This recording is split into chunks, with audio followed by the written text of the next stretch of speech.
Defence mechanism कथा आमे पढ़िଥିଲେ कि डिफेन्स मेकानिज्म होची कौन ना हमर कौन प्रकार मनर गोटे प्रक्रिया बोली कहि परिबा जहाँ मनुष्य को कौन ना tension fear anxiety frustration distress ए सब को प्रोटेक्ट करथाय आउ हमर होची ईगो डिफेन्स मध्य को कहा जाय कारण होची कौन ना इंडिविजुअल ईगो तांकर होची आत्मसम्मान ए सब रे होची कौन ना से सब को आघात रो से मन बंचै थांती डिफेन्स मेकानिज्म सब बाहर साउंड आସୁଛି କି ତମକୁ ମାନେ କିଛି ଡିଷ୍ଟର୍ବ ହଉଛି କି? ନାଇଁ ମ୍ୟାମ୍ ଆସୁଛି। ହେଲେ କହିବ ଟିକେ ହେଲା ସେ କଣ କହିଲ ମୁଁ ଆସିକି ବାହାରେ ବସିଛି ନା ସେ ଭିତରେ ନେଟୱାର୍କ ପାଉନି ସେ ବାହାରେ ଚିଲାଚିଲି କରୁଛନ୍ତି ସେଥିପାଇଁ ବେଶୀ ଯଦି ଇଏ ହବ ତାହେଲେ ମତେ ଟିକେ କହିବ ହେଲା। Okay ma'am.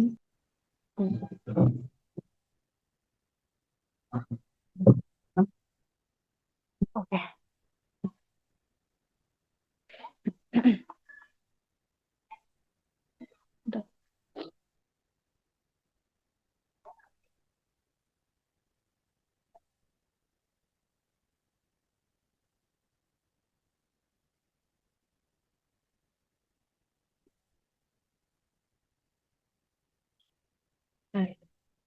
टाइप्स देखिबा types of defence mechanism compensation first dala individual tries to make up for his failure in one area by directing his energies and achieving success in another area तो से कौन कहूची compensation रे कहूची कि जेतेबेले गोटे व्यक्ति गोटे क्षेत्र रे फेल करे बा वीक थाए से निजर एनर्जी और एफर्ट अन्य क्षेत्र को देकी सेठी सक्सेस हेबाको सब बड़ा ट्राई करे जेमति कि ଏହା ମାଧ୍ୟମରେ ସେ କଣ ନିଜର ଫେଲିୟର କୁ ମେକଅପ୍ କରିପାରିବ ସହଜରେ ମାନେ ସେ କଣ କରିପାରିବ ନା ସେଥିରୁ ବାହାରି କେମିତି ପାରିବ ଗୋଟିଏ ଏରିଆରେ ଯଦି ଫେଲିୟର ହଉଛି ଆନାଦର ଏରିଆରେ ସେ କଣ କରିବ ନା ସକ୍ସେସ ହେଇକି କେମିତି କଭର କରିଦବ ତାର ଯୋଉ ଫେଲିୟର ଟାକୁ କମ୍ପନସେସନ ତାକୁ ହିଁ କୁହାଯାଏ ଯେମିତି କି ଧର ଗୋଟେ ପିଲାଟି ମାନେ ପଢାରେ ଟିକେ ୱିକ୍ ଅଛି ହେଲା ୱିକ୍ ଅଛି ସେ ଏକ୍ସାମ ରେ କଣ କଲା ନା ଭଲ ମାର୍କ ଆଣି ପାରିଲାନି ସେ କମ ମାର୍କ ଆଣିଲା କିନ୍ତୁ ସିଏ କଣ କରିବ ନା ସ୍ପୋର୍ଟସ ରେ ଭଲ ପରଫର୍ମାନ୍ସ କରିବ ଆଉ ଫୁଟବଲ ରେ ଭଲ ଖେଳା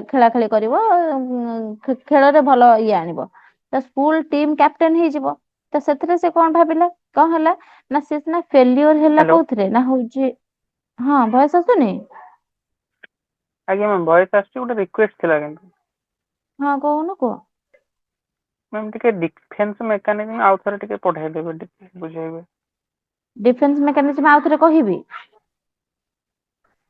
ଆଜ୍ଞା ଆଉ ଥରେ ଟିକେ ବୁଝେଇବେ ହଁ ତ ଡିଫେନ୍ସ ମେକାନିଜିମ ହଉଛି ଗୋଟେ ଏମିତିକା ଜିନିଷ ଯୋଉଥିରେ କି ଆମର କିଛି ଥର ଆମେ ଦେଖ ଆମ ମାଇଣ୍ଡ ଆମେ ଯେହେତୁ ଗୋଟେ ହଉଛି କଣ ନା ହ୍ୟୁମାନ ବିଙ୍ଗ ତ ବହୁତ କ୍ଷେତ୍ରରେ ଆମେ କଣ କିଛିଟା ମାନେ ଯେମିତି କି ଆମର ମାନେ କିଛିଟା ଜିନିଷରେ ଆନଜାଇଟି ଆସେ କିଛି ଜିନିଷରେ ଟେନସନ ଆସେ ଡର ମଧ୍ୟ ମାଇଣ୍ଡ ରେ ରୁହେ ବହୁତ ଜିନିଷରେ ଫ୍ରଷ୍ଟ୍ରେସନ ଆମର ହେଇଯାଆନ୍ତି ଗୋଟେ ଗୋଟେ ଜିନିଷରେ ତ ସେଇ ସବୁ ପ୍ରୋଟେକ୍ଟ କରେ ହିଁ ଡିଫେନ୍ସ ମେକାନିଜିମ ସେଟା ଡିଫେନ୍ସ ର କାମ କରେ ଗୋଟେ ମେକାନିଜିମ ଟେ ଏମିତିଆ ଗୋଟେ ଭାବନା ଯାହାବି ହଉ ସେଟା ହଉଛି ଗୋଟେ ଡିଫେନ୍ସ ର କାମ କରେ ବା ପ୍ରୋଟେକ୍ଟ କରେ ଆମକୁ ଯେମିତି କିି ଆମର ହଉଛି କଣ ନା ହଉଛି ଇଗୋ ଡିଫେନ୍ସ ମଧ୍ୟକୁ କହିପାରିବା ଆମେ ଗୋଟେ ଗୋଟେ ବ୍ୟକ୍ତିଟି ମାନେ ଗୋଟେ ପିଲାଟି ଯେତେବେଳେ ଫେଲିଓର ଫେସ୍ କରେ ମାନେ କୌଣସି ପ୍ରକାର ଜିନିଷରେ ଦେଖିବ ଇନସଲ୍ଟ ହେଲା କିଛି ଗୋଟେ ଷ୍ଟ୍ରେସ ନଉଛି କି ୱିକ ଫିଲ୍ କରୁଛି ସେଠି ଦୁର୍ବଳ ଭାବରେ ଅନୁଭବ କରୁଛି ସେଠି କି ଆନ୍ସର ଦେଇ ପାରୁନି କି କଣ କରିପାରୁନି ମେଣ୍ଟାଲି ସେଟା ସେଫ ଧର ତାକୁ ଲାଗୁନି ଗୋଟେ ଜାଗାରେ ସିଏ କଣ କରିବ ନା ସେଠି ତାକୁ ଇଏ ହେଲାନି ନା ସିଏ ସବୁବେଳେ ଟେନସନ ରେ ରହିଲା ନା ମୁଁ ଆଉ କୋଉ ଇଏରେ ଭଲ ହେଇ ମାନେ ମାଇଣ୍ଡ ଟା ଟିକେ ଭଲ ହେଇପାରିବ ଯେମିତି କି ଗୋଟେ ପୁଅଟେ ଧର ଭଲ ପାଇବାରେ ଧୋକା ଖାଇଛି ହେଲା ଏଇଟା ଭଲ ସେ ବୁଝିପାରିବ ଏଟା ଭଲ ପାଇବା ଧୋକା ଖାଇଛି ସିଏ କଣ କରିବ ତା ମନ ଟା ଭଲ ଲାଗୁନି ସେ ମନ ଟାକୁ ଏମିତି ଭଲ ଲାଗିବ ସିଏ କଣ କରିବ ଯିବ ତା ସାଙ୍ଗସାଥିଙ୍କ ପାଖରେ ସାଙ୍ଗସାଥିଙ୍କ ସାଙ୍ଗ ଟିକେ ମିଶିବ କି ତା ମନର ଫିଲିଙ୍ଗସ ଟା ଟିକେ କହିବ କହିଲା ପରେ ତା ସାଙ୍ଗ ମାନ ତାକୁ ବୁଝେଇବେ କି ଅଲଗା କୋଉ ଦିଗରେ ତାକୁ ନେଇଗଲା ପରେ ଅଲଗା କୋଉ ଇଏରେ ସେ ଖୁସି ହଉଛି ତ ଗୋଟିଏ ଜାଗାରେ ଯଦି କୌଣସି ପ୍ରକାର ଫେଲିଓର ସେ ଦେଖୁଛି ଆଉ କୋଉ ୱେରେ ଯେତେବେଳେ ସକ୍ସେସ ହେଇଯାଉଛି କି ଆଉ କୋଉ କ୍ଷେତ୍ରରେ ଯେତେବେଳେ କଣ ନା ହଉଛି ଖୁସି ଅନୁଭବ କରୁଛି ଏଇ ସବୁ ହିଁ ଡିଫେନ୍ସ ମେକାନିଜମ ଯୋଉଟା କି ଫେଲିଓର ରୁ ଆସୁଥିବା ମେଣ୍ଟାଲ ଡିଷ୍ଟ୍ରେସ କୁ କମେଇବା ପାଇଁ ଆମେ ଡିଫେନ୍ସ ମେକାନିଜମ ସବୁ ୟୁଜ କରୁଛନ୍ତି ତାଙ୍କ ଇଗୋ କୁ ପ୍ରୋଟେକ୍ଟ କରିବା ପାଇଁ ତାଙ୍କ ଫେଲିଓର ଯାହା ହେଇଛି ତାଙ୍କ ଯୋଉ ତାଙ୍କ ଭାବନା ତାଙ୍କ ଫିଲିଙ୍ଗସ କୁ ପ୍ରୋଟେକ୍ଟ କରିବା ପାଇଁ ହିଁ ଆମେ କଣ କରନ୍ତି ଡିଫେନ୍ସ ମେକାନିଜମ କୁ ୟୁଜ କରିଥାନ୍ତି ଯେମିତି କି ଯଦି କହିବି ସେଇ ଗୋଟେ ପିଲାଟେ ଜଣକୁ ଲାଇକ୍ କରୁଛି କିନ୍ତୁ ସେ କଣ କରୁଛି ନା ଆଉ ଗୋଟେ ପିଲାଟି ଯାହାକୁ ଲାଇକ୍ କରୁଛି ସେ ତାକୁ ଇଗ୍ନୋର କଲା। ସେ କଣ କରିବ ନା ସେ ପିଲାଟି କଣ ଭାବୁଛି କି ହଉଛି ହେ ସେ ମତେ ପସନ୍ଦ କରୁନି। ତ ସିଏ କଣ କରେ ନିଜ ଇଗୋକୁ ତାକୁ ହର୍ଟ ହେଲା କି ଆରେ ମତେ ସେ ପସନ୍ଦ କରୁନି। ତ ସିଏ ଯେତେବେଳେ ତାକୁ ପସନ୍ଦ ନ ସିଏ କଣ କରିବ ଆଉ ଗୋଟେ କାହାକୁ ଗୋଟେ ମାନେ ଅଲଗା କୋଉ ୱେରେ ସିଏ କଣ କରିବ ନା ଖୁସି ହବା ପାଇଁ ଚେଷ୍ଟା କରିବ। ନିଜେ ହର୍ଟ ହେଇଛି ହର୍ଟ ହେଲେ ବି ଅଲଗା କୋଉ ୱେରେ ଯେତେବେଳେ ସେ କଣ କରୁଛି ନା ଖୁସି ହେଇଯାଉଛି ଖୁସି ଫିଲ୍ କରୁଛି ସେତେବେଳେ ଏଟା କଣ ହେଲା ଡିଫେନ୍ସ ମେକାନିଜିମ ତାକୁ ହେଲ୍ପ କଲା ଅଲଗା କୌଣସି ପ୍ରକାର ଭାବନା ତାକୁ ହେଲ୍ପ କଲା ସେ ଦିଗରୁ ବାହାରିବା ପାଇଁ ବା ସେ ଫେଲିୟରରୁ ବାହାରିବା ପାଇଁ।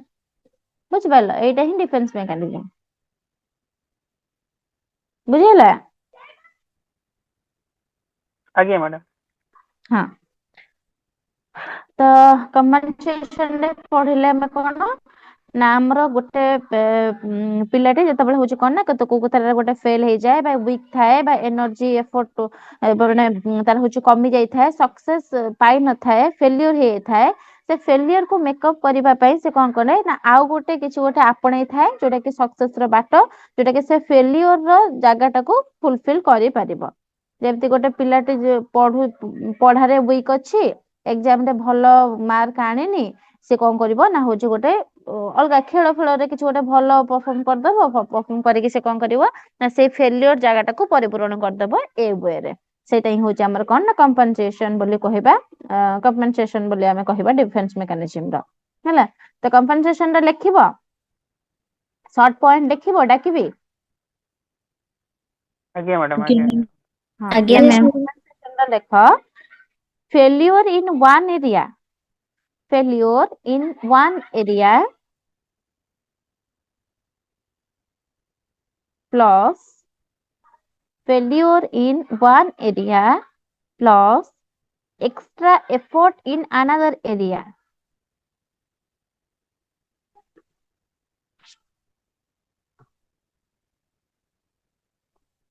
Failure in one area, extra effort in another area is equal to mental satisfaction and ego protection.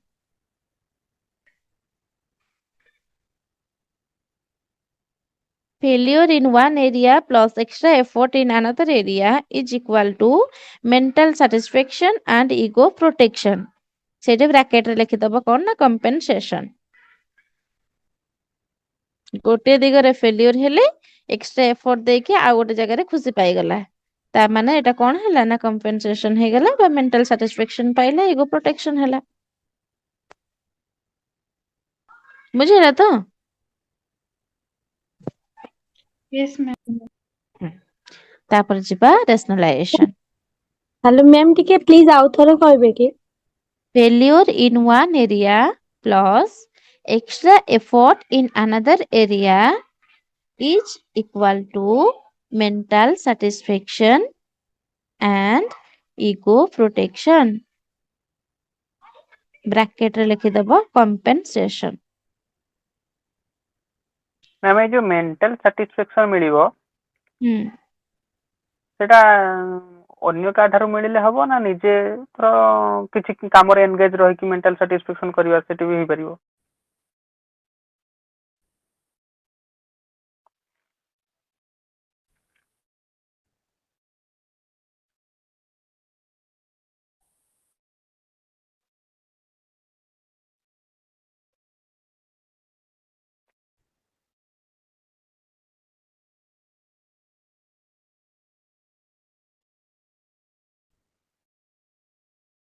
Hello.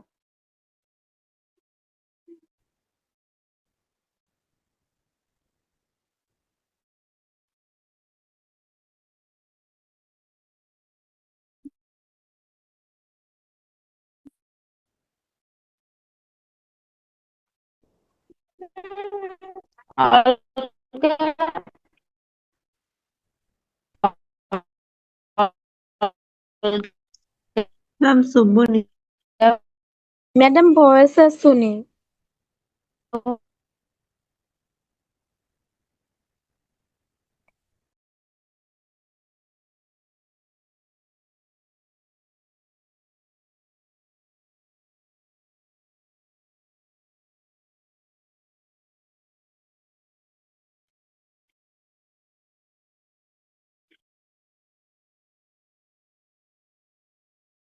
ଏବେ ଆସୁଛି ଭଏସ୍? ବସରେ କଟି ଯାଇଥିଲା ନା ଭଏସ୍?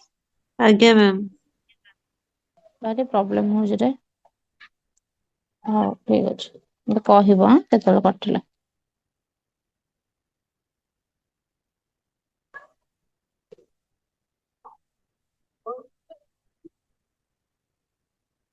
ଓକେ।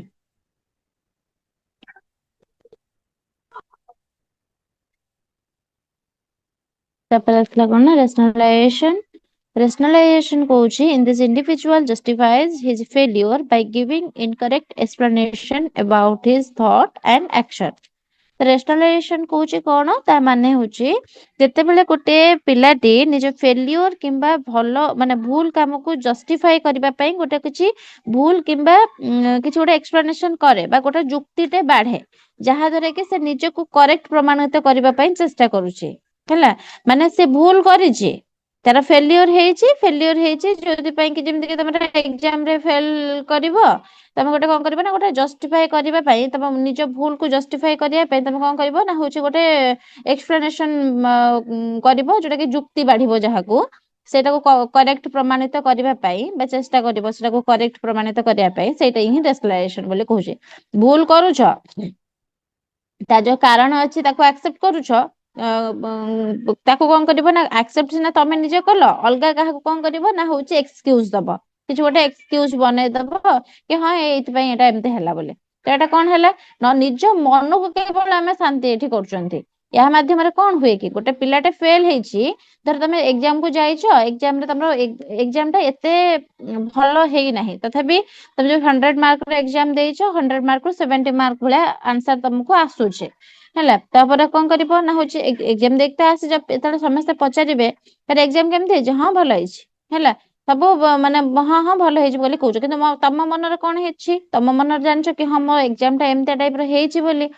ତମେ କଣ କରିବ ନା ହଉଛି ଯେତେବେଳେ ରେଜଲ୍ଟ ଆସିବ, ତମେ ସମସ୍ତଙ୍କୁ କହିଛ କି ହଉଛି ହଁ ଏକ୍ସାମ ସେମିତି ହେଇଛି ବୋଲି, ଯେତେବେଳେ ଏକ୍ସାମ ର ରେଜଲ୍ଟ ଆସିବ ସେତେବେଳେ କଣ କରିବ ନା ତମ ଦୋଷଟାକୁ ତମେ କଣ କରିବ ନା ଅଲଗା କିଛି ଏକ୍ସକ୍ୟୁଜ ଦେଇକି ଇଏ କରିଦବ, କି ହଉଛି ହଁ ଏକ୍ସାମ ରେ କ୍ୱେଶ୍ଚିନ୍ ବହୁତ ହାର୍ଡ ବି ଆସିଥିଲା, ମୁଁ ତ ଲେଖିଥିଲି, ଏମିତି କଣ ପାଇଁ ମାର୍କ ଦେଲେ, ଏମିତି କହିକି କଣ କରିବ ନା ତମ ଇଏକୁ କିଛି ଗୋଟେ ଏକ୍ସକ୍ୟୁଜ ବନେଇଦବ।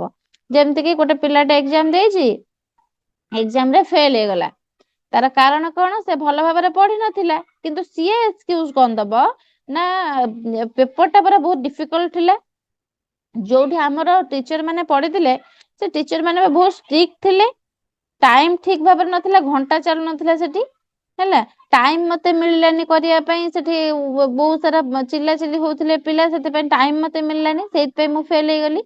ତାମାନେ ସେ କଣ କଲା, ନିଜେ ଏକ୍ସାମ ଦେଇଛି, ନିଜେ ଫେଲ ବି ହେଇଛି, କାହିଁକି ଫେଲ ହେଇଛି କାହିଁକିନା ସେ ଭଲସେ ପଢି ନାହିଁ, କିନ୍ତୁ ଏକ୍ସକ୍ୟୁଜ କଣ ଦେଲା, ଆମର ପେପର ଡିଫିକଲ୍ଟ ଥିଲା, ଟିଚର ଷ୍ଟ୍ରିକ୍ଟ ଥିଲେ, ଟାଇମ ମିଳିଲାନି, ଏସବୁ ହେଇଯିବ ଆମର କଣ ନା ରାସନାଲାଇଜେସନ। ଯୋଉ ଜିନିଷ ଟା ସେ ଭୁଲ କରିଛି, ତାର ଫେଲିଓର ହେଇଛି ବି ତା ପାଇଁ, କିନ୍ତୁ ସିଏ କଣ କରୁଛି ନା ଇନକରେକ୍ଟ ଏକ୍ସପ୍ଲାନେସନ ସବୁ ଦଉଛି, ଭୁଲ ଭାଲ ଏକ୍ସପ୍ଲାନେସନ ସବୁ ଦଉଛି ନିଜକୁ ବଞ୍ଚେଇବା ପାଇଁ, ସେଇଟା ହଉଛି ରାସନାଲାଇଜେସନ ବୋଲି ଆମେ ବୁଝିଲେ। ହେଲା, ନିଜକୁ ଏଇଟା ଖାଲି କରିକି କଣ କରୁଛି, ନିଜ ମନକୁ ସେ ବୁଝେଇ ଦଉଛି କି ହଁ ଟାଇମ ମିଳିଲାନି, ଏଇଟା ଏମିତି ବହୁତ ଡିଫିକଲ୍ଟ ଥିଲା, ସେଇଥିପାଇଁ ମୁଁ ପାଇଲିନି, ନିଜ ମନକୁ ସେ ବୁଝେଇ ଦଉଛି, କିନ୍ତୁ ପ୍ରକୃତର କଥା କଣ, ସେ ପଢି ନାହିଁ। ହେଲା, ତ ଗୋଟେ ଲାଇନ ରେ ଲେଖିବ କଣ ନା ଲେଖ rationalization is equal to, ma'am ma'am ଆଉଥରେ। ଲେଖ rationalization is equal to failure or mistake. Rationalization is equal to failure or mistake plus false reason, false reason plus ego protection.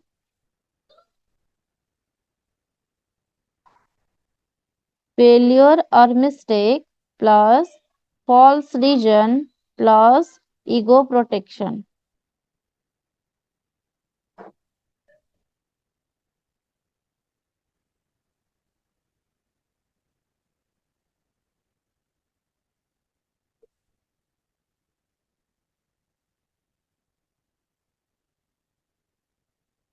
ହେଲା, ତ rationalization କଣ ହେଲା?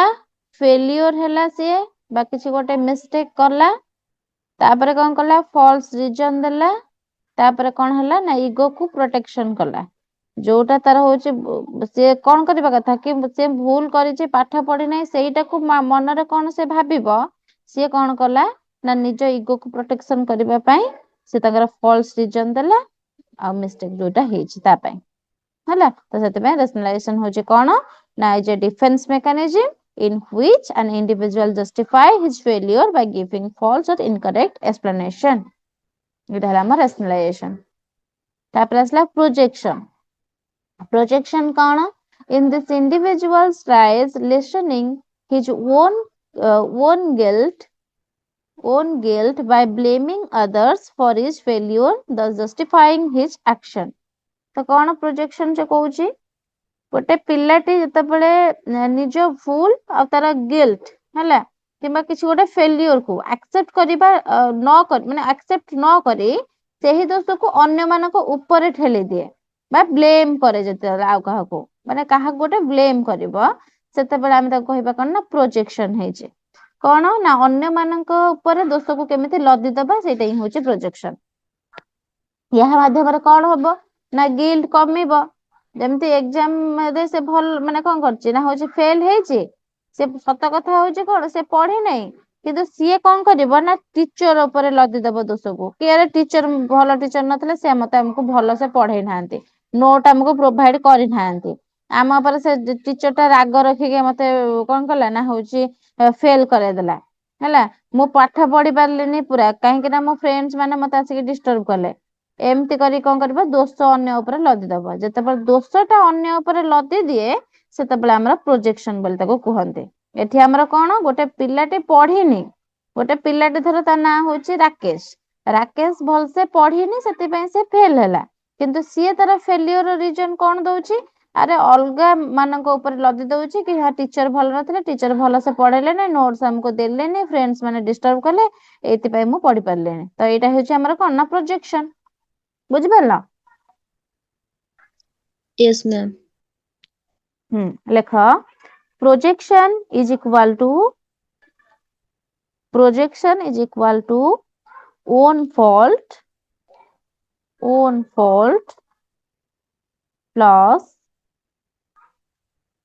own fault plus blaming others plus ego protection।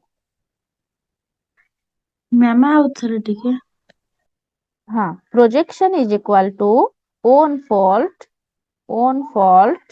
plus blaming others plus ego protection।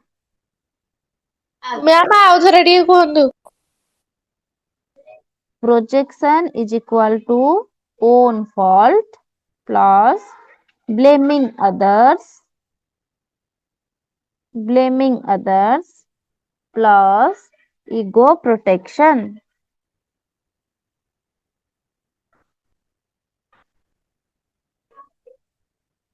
ହେଲା, ନିଜ fault କଲା, ତାପରେ other ମାନେ ଅଲଗା କାହା ଉପରେ ବ୍ଲେମ ଦେଲା, ତାପରେ ତା ଇଗୋକୁ କଣ ନା ପ୍ରୋଟେକ୍ସନ କଲା।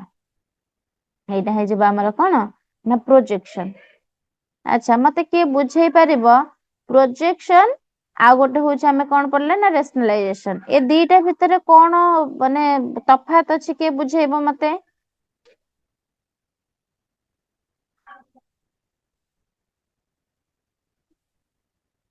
କଣ ତଫାତ ଅଛି, କିଏ ବୁଝେଇବ? ବୁଝାଅ, ଥରେ ବୁଝାଅ, ତମେ କ୍ଲିୟର ହେଇଯିବ।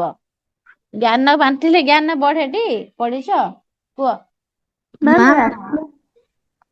ହୁଁ ମ୍ୟାମ୍ କୁହ। ରାସନାଲାଇଜେସନ ରେ ସେ ହୁଁ ନିଜେ ଯୋଉ ଭୁଲ ଟା କରିଛି, ସେ ହୁଁ ସେଥିପାଇଁ କିଛି ଗୋଟେ ଏକ୍ସକ୍ୟୁଜ ଦିଏ। ହୁଁ। ଆଉ ପ୍ରୋଜେକ୍ସନ ରେ ହଉଛି ଆଉ କାହାକୁ ସେ ବ୍ଲେମ କରେ। ହଁ, ୟା ଦୋଷ ଟା ଆଉ କାହା ଉପରେ ଲଦି ଦିଏ। ନିଜେ ଭୁଲ କରେ କିନ୍ତୁ ସେଠି ଅନ୍ୟ ଉପରେ ଫଲ୍ସ ଦୋଷ ଲଦି। Very good. ହଁ, ସେଠି ରେସନାଲାଇଜେସନ ରେ ଫେଲ ହଉଥିଲା, ନିଜେ ମିଷ୍ଟେକ୍ କରୁଥିଲା କିନ୍ତୁ ଫଲ୍ସ ରିଜନ କାଢୁଥିଲା।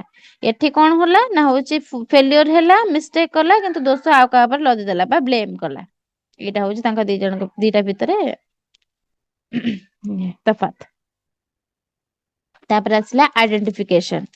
ଆଇଡେଣ୍ଟିଫିକେସନ କହୁଛି କଣ ନା person reduces his tension by achieving small success. ତ ଆଇଡେଣ୍ଟିଫିକେସନ କହୁଛି ତା ମାନେ ହଉଛି କଣ, ଗୋଟେ ପିଲାଟି ନିଜ ମଧ୍ୟରେ ତାର ଯୋଉ ଯୋଉ ୱିକନେସ ଅଛି କିମ୍ବା ଫେଲିଓର ତାର ଫିଲ୍ କରୁଛି, ସେ କାହାର ସକ୍ସେସ୍ ପର୍ସନ ସହିତ ନିଜକୁ ମିଶେଇବ, ନିଜ ଟେନସନ କୁ କମେଇବ। କେମିତି ନା ହଉଛି ଗୋଟେ ଗୋଟେ କିଛି କିଛି ଛୋଟ ଛୋଟ ଭଲ ଭଲ ସକ୍ସେସ୍ ପାଇକି, ଯେମିତି କି ବଡ ସକ୍ସେସ୍ ପାଇବାର କିଛି ଆଶା ନାହିଁ, ଛୋଟ ଛୋଟ ସକ୍ସେସ୍ ରେ ବି ସେ ନେଇକି ତାକୁ ଖୁସି ହେଇଯାଇଥାଏ ହେଲା, ଷ୍ଟ୍ରଙ୍ଗ ଫିଲିଙ୍ଗସ୍ ଆଣିଥାଏ ତା ଭିତରେ। ସେଟାକୁ ହିଁ ଆମେ ଆଇଡେଣ୍ଟିଫିକେସନ କହିଥାନ୍ତେ। ଯେମିତି କି ଧର ଗୋଟେ ପିଲାଟେ ମାନେ ଆଭରେଜ ପଢୁଛି ହେଲା, ଷ୍ଟଡିଜ ରେ ଆଭରେଜ ଅଛି, ଆଭରେଜ ପଢେ ଆଉ। ତ ସେ କଣ କଲା ନା ହଉଛି ସେ ସ୍କୁଲ ମନିଟର ହେଲା, ସେ ୟୁନିଫର୍ମ ପିନ୍ଧିଲା, ରୁଲ ଫଲୋ କଲା, ତ ପ୍ରାଉଡ ମଧ୍ୟ ଫିଲ୍ କଲା। ସେ ଭାବିଲା କଣ, ହଁ ମୁଁ ସିନା ପାଠରେ ଏତେ ସେମିତି ଇଏ ନୁହଁ କିନ୍ତୁ ମୁଁ ଷାଠରେ ବହୁତ ଭଲ ହେଲା। ସେ ମାଇଣ୍ଡ ରେ ଭାବିଦବ କି ହଉଛି ହଁ ମୁଁ ପାଠ ନ ପଢିଲେ କଣ ହେଲା, ମୁଁ ଅଳ୍ପ ପାଠ ପଢୁଛି ହେଲେ କଣ ହେଲା, କିନ୍ତୁ ମୁଁ ତ ସ୍କୁଲର ମନିଟର ନା, ମୁଁ ତ ସବୁଦିନ ୟୁନିଫର୍ମ ପିନ୍ଧିକି ଆସୁଛି ନା, ମୁଁ ତ ସବୁ ରୁଲ ଫଲୋ କରୁଛି ନା। ତ ସେଇ ସବୁ ଭାବିକି ସେ କଣ କରୁଛି ନା ପ୍ରାଉଡ ଫିଲ୍ କରୁଛି। ସ୍ମଲ ସକ୍ସେସ୍ କୁ ଭାବିକି ସେ ସବୁ ତାଙ୍କ ଯୋଉ ପାଠ ପଢୁନି ବୋଲି ସବୁ ଯେତେକ ବ୍ଲେମ ତା ଉପରେ ଦଉଛନ୍ତି, ସେ ସବୁକୁ ଭୁଲି ଯାଉଛି। ଏଇଟା ସ୍ମଲ ସକ୍ସେସ୍ ହଉଛି ତାର ମନିଟର ହବା, ତା ଦ୍ଵାରା ସେ କଣ କରୁଛି, ତା ଟେନସନ କୁ କମେଇ ଦଉଛି। ସେଇଟାକୁ ହିଁ ଆମେ ଆଇଡେଣ୍ଟିଫିକେସନ ବୋଲି କହୁଛନ୍ତି। ତ ଆଇଡେଣ୍ଟିଫିକେସନ ଇଜ ଇକ୍ୱାଲ ଟୁ କଣ ଲେଖିବା ନା, ତାର ୱିକନେସ ବା failure, small success, coping others plus tension reduction ହେଲା। ଲେଖ identification is equal to identification is equal to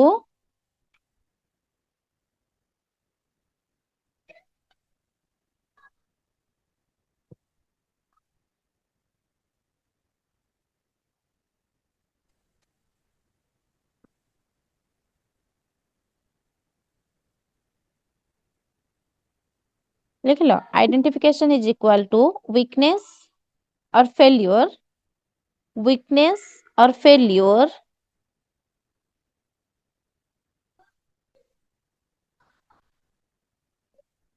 weakness or failure plus small success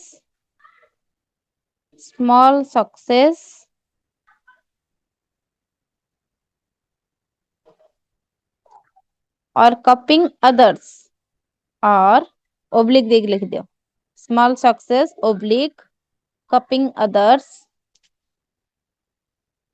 plus tension reduction plus tension reduction। Hello ma'am, हाँ कौन को book रे तो अच्छे other people success रो satisfaction derive करबा होचे आइडेंटिफिकेशन। कौन कहला माने अलगा गोटे ग्रुप सक्सेस पाइबो आउ निजे सेतिर सैटिस्फैक्शन डिराइव करबाटा होचे आइडेंटिफिकेशन। केमती आइडेंटिफिकेशन अलगा ग्रुप रे सक्सेस पाइले तमे केमिति आइडेंटिफिकेशन का पाइकी तमे खुशी हबो, अलगा ग्रुप नुहे, से ग्रुप रे तमे धर किछि गोटे छोट किछि गोटे कामटे सेथिरे करदेलो, जोथिरे कि तमे कोन करछो ना होचे अलगा पिल्लांको कॉपी करिकि तमे जदि किछि गोटे एक्स्ट्रा किछि गोटे दउछो बा एक्स्ट्रा एफर्ट किछि गोटे दे देलो, सेटा छोट हेले भी तमे कोन करछो ना निजको आइडेंटिफाई करूछो कि हां मु छोट छोट सक्सेस माने छोट छोट रे भी मु सक्सेस होउची। तो सेइथिरे जोटा खुशी फील करंती, प्राउड फील करंती, सेटा ही आइडेंटिफिकेशन। बुक रे कोन देइची, बुक रे मैम से पॉइंट दे हम्म बुक रे ma'am they J derive satisfaction from the success of other people. देख या माने से जो देइची सी ये करिया कथा कौन ना होचे अदर पीपल मानको जो तबले हम कोन करते ना होचे कि छोटे फॉलो करते, जेमते कि देख तम भाई हुंतु कि ଭଉଣୀ ହୁଅନ୍ତୁ ତାଙ୍କର କିଛିଟା ଗୁଣ ଯୋଉଟା କି ତମକୁ ଭଲ ଲାଗୁଛି, ତମ ସାଙ୍ଗ ମାନଙ୍କର କିଛିଟା ଗୁଣ ଯୋଉଟା କି ତମକୁ ଭଲ ଲାଗୁଛି, ତମ ବାପା ମାଙ୍କର ଗୁଣ, ତମ ଯୋଉ ଟିଚର୍ସ ମାନଙ୍କର ଗୁଣ କିଛିଟା ତମମାନଙ୍କୁ ଭଲ ଲାଗୁଛି, ତମେ କଣ କରିବ ନା ହଉଛି ତମେ ଦେଖିଲ କି ହଁ ମୋର ପାଠ ପଢାରେ ମୁଁ ଏତେ ଏମିତି କରିପାରୁ ନାହିଁ, କିନ୍ତୁ ମୁଁ ଯଦି ତାଙ୍କର ଯୋଉ ଯୋଉ ଗୁଣ ଅଛି ମତେ ଭଲ ଲାଗୁଛି, ମୁଁ ଯଦି ସେଇଥିରେ କିଛି ଗୋଟେ କରିଦଉଛି କି ହଉଛି ହଁ ମୁଁ ହଉଛି ଏଇ ରୁଲ ଟା ଫଲୋ କରିଦେଲି, କି ମୁଁ ଗୋଟେ କିଛି ଜିନିଷ ଗୋଟେ ମାନିଦେଲି, ତାମାନେ ମୁଁ ଅଧିକ ସକ୍ସେସ ନ ପାଏ, ଯଦି ମୁଁ ଛୋଟ ଛୋଟ ସକ୍ସେସ ବି ପାଉଛି, ତାହେଲେ ମୁଁ କଣ କଲି, ମୁଁ ମୋ ନିଜ ଭିତରେ ଗୋଟେ ଷ୍ଟ୍ରଙ୍ଗ ଫିଲିଙ୍ଗସ ଆଣିଲି। ଅଲଗା କୌଣସି ପ୍ରକାର ଗ୍ରୁପ ରେ ସେମାନେ ଯଦି କୌଣସି ପ୍ରକାର କାମ କରୁଛନ୍ତି, ତାଙ୍କ ଗ୍ରୁପ ର କାମକୁ ମୁଁ ଟିକେ ମାନେ ଫଲୋ କଲି ବା ଦେଖିଲି, ଯଦି ମୁଁ ସେଇ ଇଏରେ କଣ କରୁଛି ତାଙ୍କ ଭଳିଆ ବି ଯଦି ନ କାମ କରିପାରୁଛି, ଯଦି ସେଇ ଭଳିଆ ଅଳ୍ପ ବି କିଛି କରିପାରୁଛି, ତାହେଲେ ବି ମୁଁ ନିଜ ନିଜକୁ ପ୍ରାଉଡ ଫିଲ୍ କରିବି କି ହଉଛି ହଁ ମୁଁ ଏଇଟା କରିପାରୁଛି ବୋଲି। କି ଗୋଟେ ଗୋଟେ ଛୋଟ ଛୋଟ ଆଚିଭମେଣ୍ଟ ରେ ଯେତେବେଳେ ସ୍ମଲ ସକ୍ସେସ ସବୁ ପାଆନ୍ତି, ଆଚିଭମେଣ୍ଟ ପାଆନ୍ତି ବା ହଉଛି ସ୍ମଲ ସକ୍ସେସ ପାଆନ୍ତି, ସେଇଟାକୁ ହିଁ ଆଇଡେଣ୍ଟିଫିକେସନ କୁହନ୍ତି, ଯୋଉଟା କି ମୁଁ ଜାଣିପାରିଲି, ମୋ ନିଜକୁ ମୁଁ ଚିହ୍ନି ପାରିଲି, ନିଜକୁ ସମସ୍ତଙ୍କ ଠାରୁ ଇଏ ଭାବିଲି କି ହଉଛି ହଁ ମୁଁ କିଛି କରିପାରୁଛି, ସିଏ ଏତେ ବଡ କାମ କରୁଛନ୍ତି, ମୁଁ ଏତେ ବଡ କାମ ନ କରେ ମୁଁ ଛୋଟ କାମ ତ କରିପାରୁଛି, ତ ସେଇଟା ହିଁ ଆଇଡେଣ୍ଟିଫିକେସନ, ଯୋଉଟା କି person reduces his tension by achieving small success ଯୋଉଟା କୁହାଯାଏ ୟାକୁ। ଚାଇଲ୍ଡ ହେଲା। ମ୍ୟାଡାମ ମାନେ ଯାହା ସହ କ୍ଲୋଜଲି ଆଟାଚ ହେଇକି ଅଛି, ଯଦି ସିଏ ଯଦି କିଛି ଗୋଟେ ହୁଁ ସକ୍ସେସ ଆଚିଭ କଲା, ତାହେଲେ ଚାଇଲ୍ଡ ମାନେ ହୁଁ ଅଟୋମେଟିକ ତାର ଗୋଟେ ସାଟିସ୍ଫିକେସନ ତାକୁ ଲାଗିବ ତା ଖୁସି ହେବେ। ନିଜକୁ।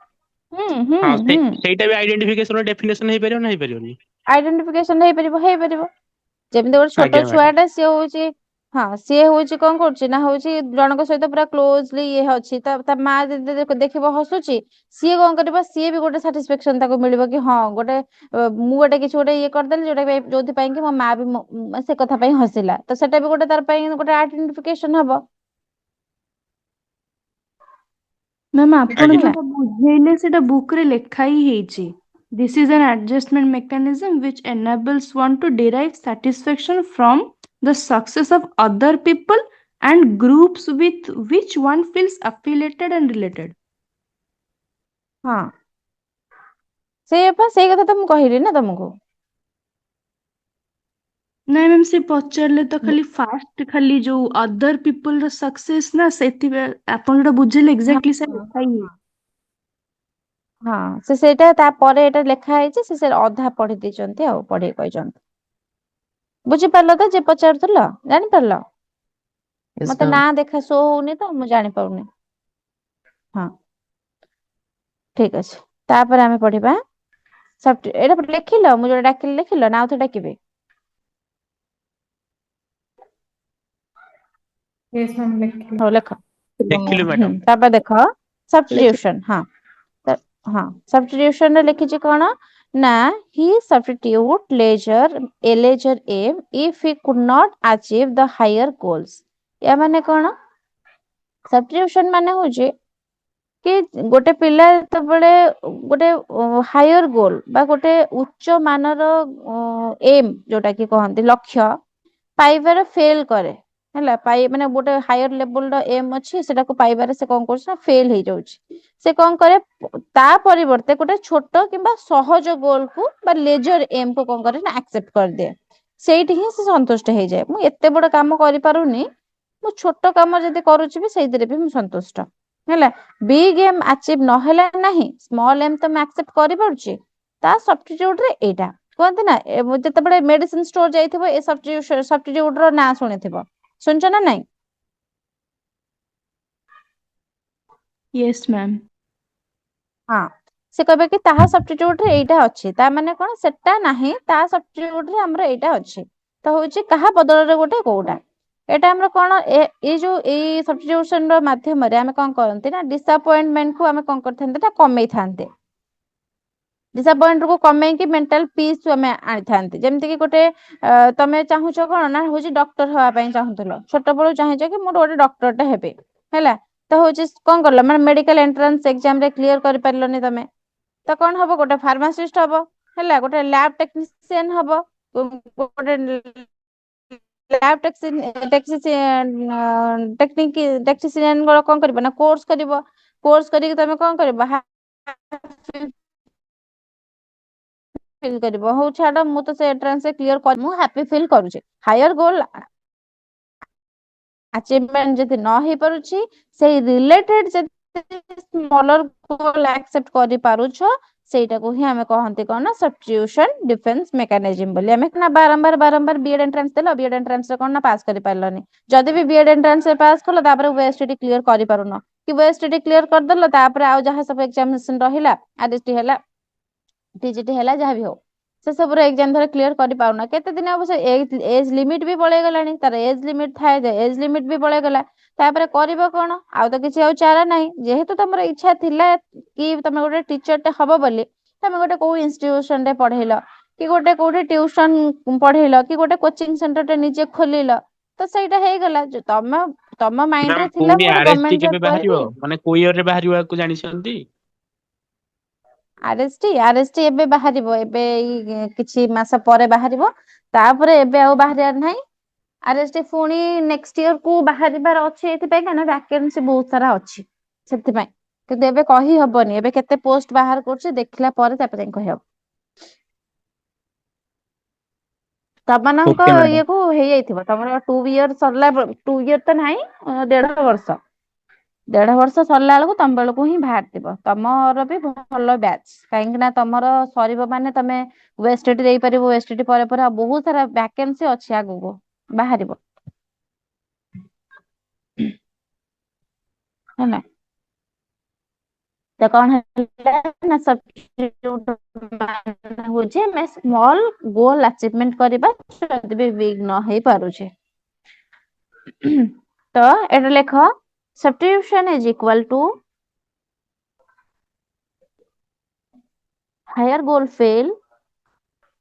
higher goal fail plus larger goal accept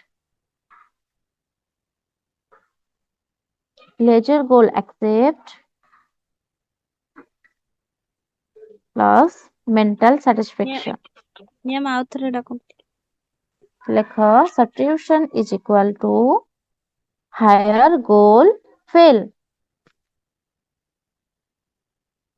larger goal accept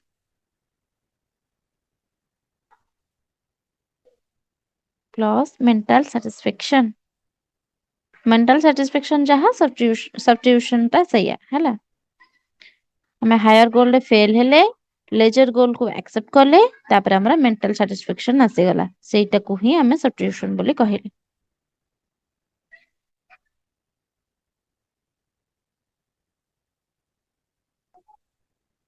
ହେଲା ତାପରେ ଆସିଲା ସବ୍ଲିମେସନ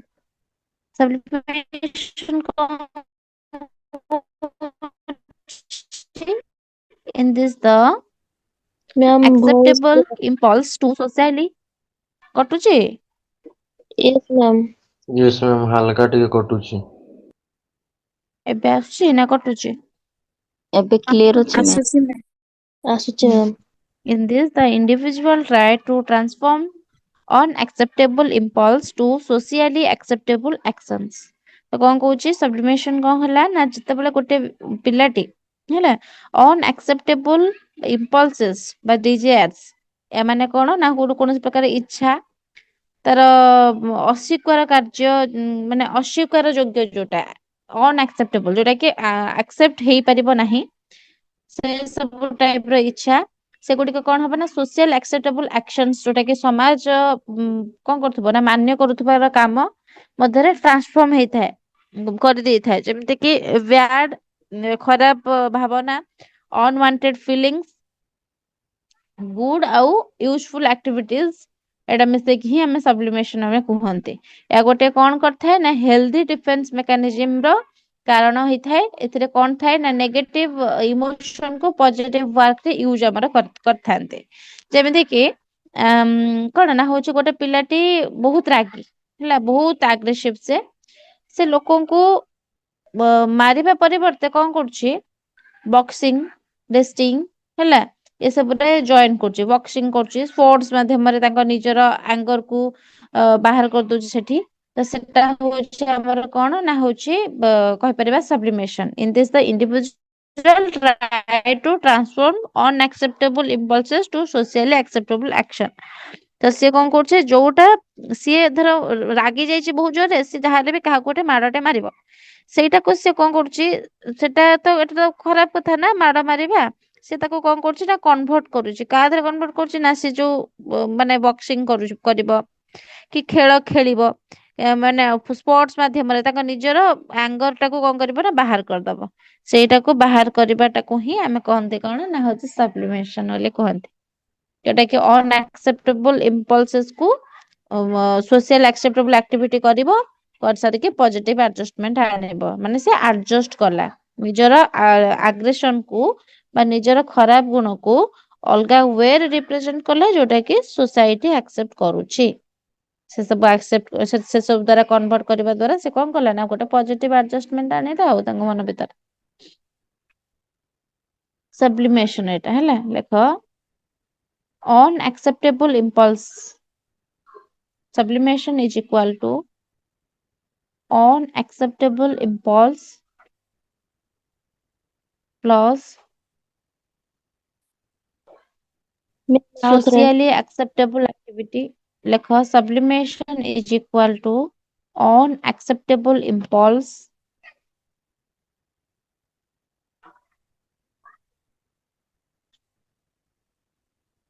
plus socially acceptable activity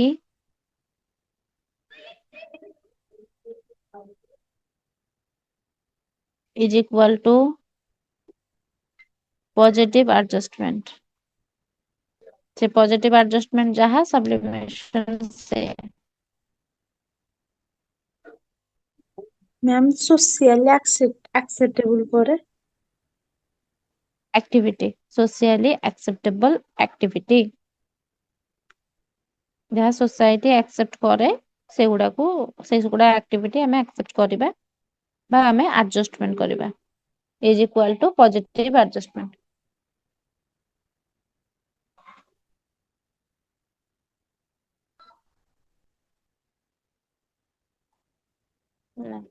तापर देला रिप्रेशन। रिप्रेशन कौन कहूची, in this the individual push his unpleasant memory. कौन कहला ना हमर रिप्रेशन माने होची जेतबे गोटे पिलाटी निजर दुख किबा कौन प्रकार पेनफुल मेमोरी को मन भितरे दबाई दिए, पुश अवे करे ता मन भितरे किछ गोटे पेनफुल मेमोरी को को भूलिबा को चेष्टा करे, जहा द्वारा मनर कष्ट कौन हो जाए ना कमी जाए ହେଲା। कौन प्रकार बैड मेमोरी किछ गोटे खराब मेमोरी माइंड रो दूरेबा पाई जहा से करे बा पुश अवे करिया पाई जहा करे करला परे ता मन को जो भी शांति मिले सेटा ही होची रिप्रेशन ହେଲା। एटा कौन ए माध्यम रे हमर गोटे पिलाटे मेंटल पेन को दूर कर परिबो, ता गिल्ट को दूर कर परिबो, ता डर को कमे परिबो, ए सब को कमे डर को दूराए, मेंटल पेन को दूराए, गिल्ट रु बाहर को आसे, ए सब करिया पे से चेष्टा करथाय हैला। एग्जांपल जेमति हमें नबा कि गोटे पिलाटे एक्सीडेंट देखिथिला हैला, से एक्सीडेंट परठारु से बहुत डरी जाइथिला हैला। पर से सेही एक्सीडेंट को मन को कौन करे पुरा भूलिया को चेष्टा कला सब बळे कि मु केमते कोन भूलिबे, से जिनसटा माइंड रु ही जाउनी हैला। से कहबो कोन माने सब बेले कौन करबा ना से सब जिनस को सब बेले भाबिला कि नाइ मु त केमते कोन भूलिबे त कौन करबो सब बेले भूलिबो कि ना किछि सेमते हेइ नथिला, त किछि मते देखि नथिले, मन भीतर भूलिबो भाबिबो। जदि एमती टाइप रो कौन हबो, किछि गोटे जिनस को पेनफुल मेमोरी को किछि गिल्ट को जदि मन रो भूली जाउची, अनप्लेजेंट मेमोरी को किछि गोटे भूली जाउची, तापर कौन करिवो ना हो ता मन रो गोटे शांति आसे, जोटा कि रिप्रेशन बोली कहा जाय। कौन प्रकार अनप्लेजेंट मेमोरी को आमे कौन करबा पुशिंग इनटू अनकॉन्शियस माइंड को पुश करबा। कौन प्रकार अनप्लेजेंट मेमोरी को टेम्पररी मेंटल रिलीफ पाइबा, सेटा ही होची हमर रिप्रेशन हैला। लेख repression is equal to unpleasant memory unpleasant memory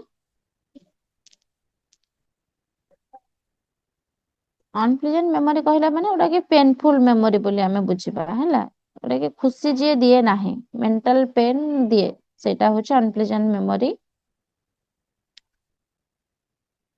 plus pushing into repression is equal to unpleasant memory plus pushing into unconscious mind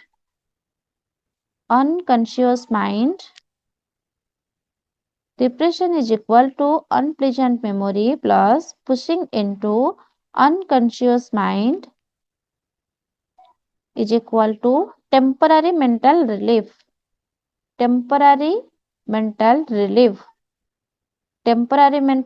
जहाँ repression से है अनप्लेजेंट मेमोरी तार माइंड रे अच्छी से कौन करछि ना अनकॉन्शियस माइंड को पुश अवे कर दउछि माने भूलिया पे चेष्टा करछि टेम्पररी से मेंटल रिलीफ पाउछि तो सेटा ही हे जिवो हमर कोन रिप्रेशन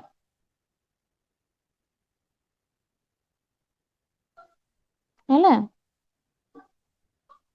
8 नंबर असला 8 नंबर कौन कहिछि ना regression in this the individual act childish behaviour instead of facing the realities of situation when a problem confronts हैला कौन कहिछि एटा देखिबा ना रिग्रेशन माने होछि जेतेबेले गोटे पिलाटी कौनसी प्रकार प्रॉब्लम बा डिफिकल्ट सिचुएशन फेस करिबा परिवर्ते कौन करछि ना पुनी छोट पिलांका भलिया बिहेवियर करछि चाइल्डिश बिहेवियर करछि हैला तो सेटा को हमें कौन कहउछन्ती ना रिग्रेशन ये रे कहउछन्ती कि कौनसी प्रकार प्रॉब्लम आसिला मैच्योर वे रे हैंडल से न करिकी चाइल्डिश बिहेवियर को बिहेवियर ये रे कला सेटा ही होछ हमर रिग्रेशन ए माध्यम रे कोन हेतै ना होछि हमर कोनसी प्रकार स्ट्रेस हमर फियर ए सब कोन हुए ना पळाए हैला तेंते गोटे एग्जांपल नबा कि होछि गोटे पिलाटे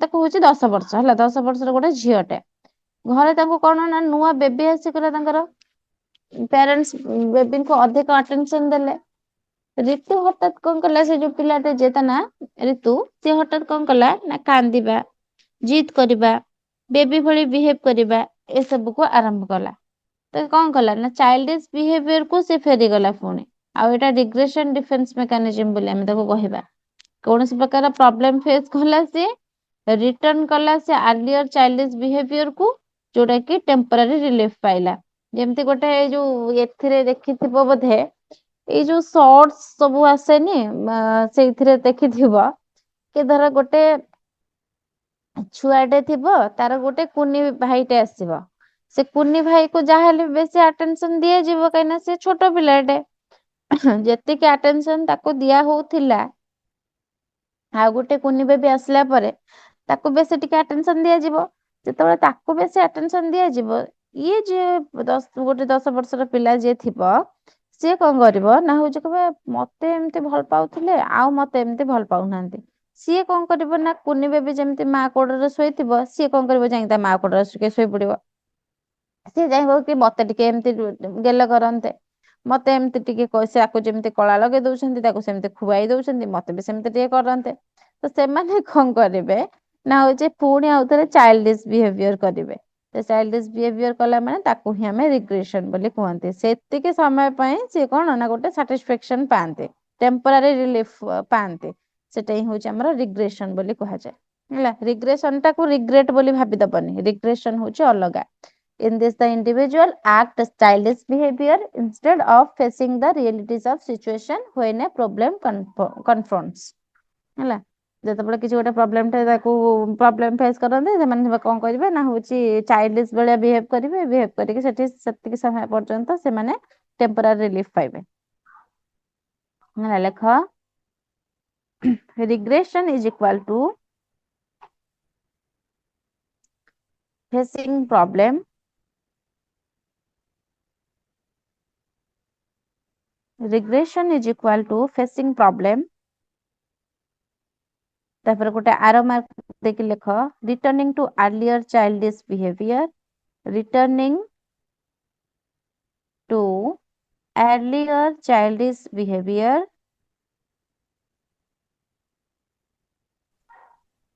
Ma'am, returning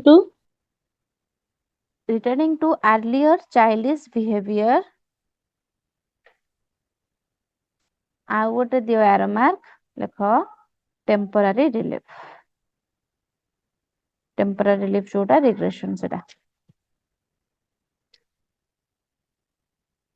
ma'am अथटी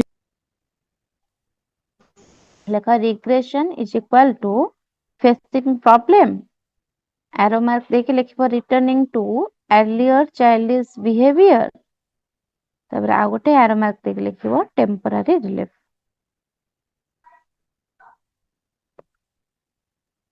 ma'am temporary temporary को रिलीफ टेम्पररी रिलीफ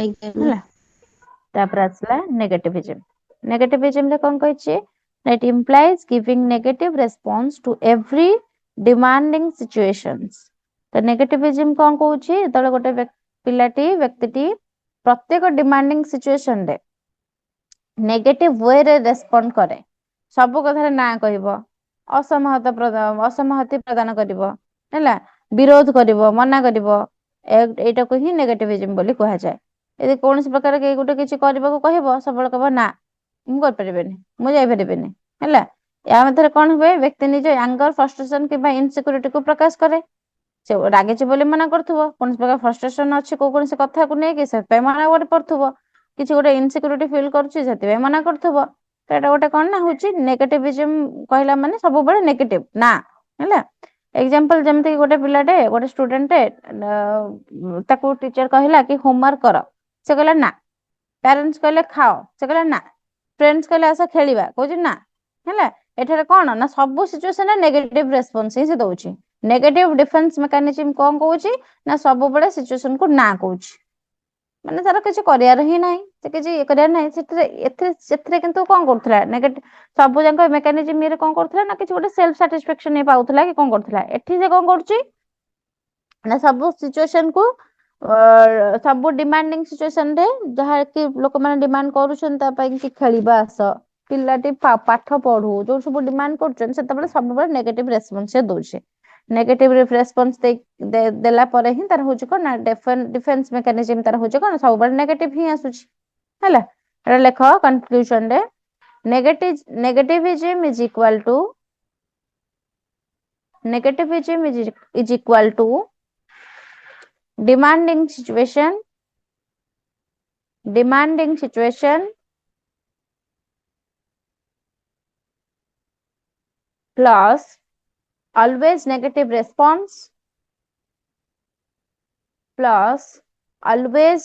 response